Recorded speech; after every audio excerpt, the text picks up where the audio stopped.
My first experience on the trail was in the year 1870.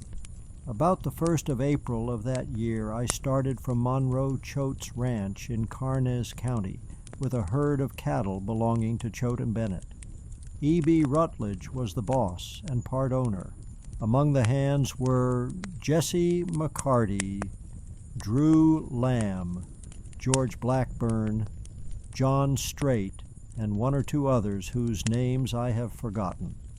Going north all the time, we crossed the Guadalupe at Gonzales, the Colorado at Austin, the Brazos at Old Fort Graham, the Trinity at Fort Worth, Red River at Red River Station, the Washita at Dr. Steam's, the Red Fork near Turkey Creek Stage Stand in Kaw Reservation, the Salt Fork at Cow Creek Station, the Arkansas at Wichita, the Smoky at Abilene, Kansas, which was our destination, and where we arrived about July 1st.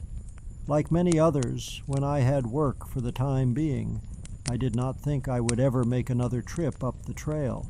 But also, like many others, when the next drive came, I was rarin' to go. In the spring of 1871, I again went up with a herd belonging to Choate and Bennett, with Jack Scroggin as boss and part owner. The hands on this trip were W.M. Choate, John Pascal, Monroe Stewart, Joe Copeland, John Ferrier, myself, and John Sumner, the cook. We started from Rock Creek, Atascosa County, about the 1st of April, and traveled the same trail after coming into it at Gonzales through to Abilene. We went into the Chisholm Trail about 3 miles below Red River Station. And just as soon as we crossed Red River, all our stock seemed to go wild, especially our horses, although we did not come into contact with any buffalo until we reached a point between the Red Fork and the Salt Fork of the Arkansas River.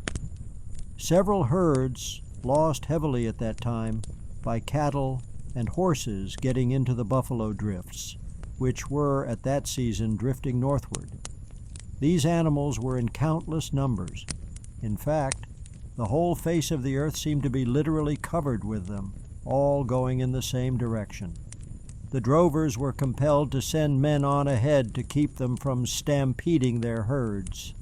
On a plain, about halfway between the Red Fork and the Salt Fork, we had to stop our herds until the buffalo passed. Buffalo, horses, elk, deer, antelope, wolves, and some cattle were all mixed together, and it took several hours for them to pass, with our assistance, so that we could proceed on our journey. I think there were more buffalo in that herd than I ever saw of any living thing, unless it was an army of grasshoppers in Kansas in July 1874. Just after we crossed the Red Fork, I went on ahead of the herd to the Trinity Creek Stage Stand, a distance of about 6 miles, and at this place I found the present president of the Old Trail Drivers Association, George W. Saunders, surrounded by a big bunch of Kaw Indians. George was mounted on a little gray bob-tailed pony. His saddle had no horn, and one stirrup leather was made of raw hide, and the other was a grass hopple. He was trying his best to trade those Indians out of a buffalo gun, as he was in the buffalo range, and he made the deal. I never saw him again until after we reached Kansas, when the drovers made up an outfit to bring their horses back to Texas. George and I were in this outfit, and we came back the trail we had gone up, except we crossed Red River at Gainesville instead of at Red River Station. I went up the trail again in 1874, starting from Druce Rachel's ranch on the Nueces Bay in San Patricio County, March 25th. This herd also belonged to Choate and Bennett, with D.C. Choate as boss. We followed the same trail as previously mentioned. After crossing Red River, we stopped on the Ninnisquaw for the summer and shipped out in the fall from Great Bend. The Osage Indians being on the warpath, we had to detour our horses in bringing them back to Texas, crossing the Arkansas River near Coffeyville into the Cherokee Creek Choctaw, and Chickasaw nations, crossing Red River at Colbert's Ferry near Sherman into Texas. In the 80s, I drove several herds up the Western Trail to Dodge City, Kansas, for the firm of Borroum and Choate. I think every one of the boys that went up with the herds mentioned above have passed beyond the divide from which no mortal returns, except Brown, A.B., Pascal, and myself. I had my share of the ups and downs, principally downs, on the old cattle trail.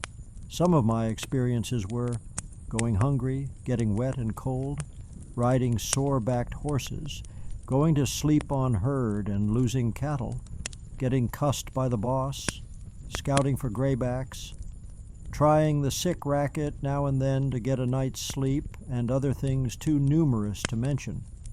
But all of these were forgotten when we delivered our herd and started back to grand old Texas. Have often stopped a few days in Chicago, St. Louis, and Kansas City, but always had the big time when I arrived in good old San Antone, rigged out with a pair of high-heeled boots and striped breeches and about $6.30 worth of other clothes. Along about sundown, you could find me at Jack Harris's show, occupying a front seat and clamoring for the next performance. This big time would last but a few days, however, for I would soon be busted and would have to borrow money to get out to the ranch, where I would put in the fall and winter telling about the big things I had seen up north. The next spring I would have the same old trip. The same old things would happen in the same old way, and with the same old wind-up. I put in 18 or 20 years on the trail, and all I had in the final outcome was the high-heeled boots, the striped pants, and about $4.80 worth of other clothes. So there you are.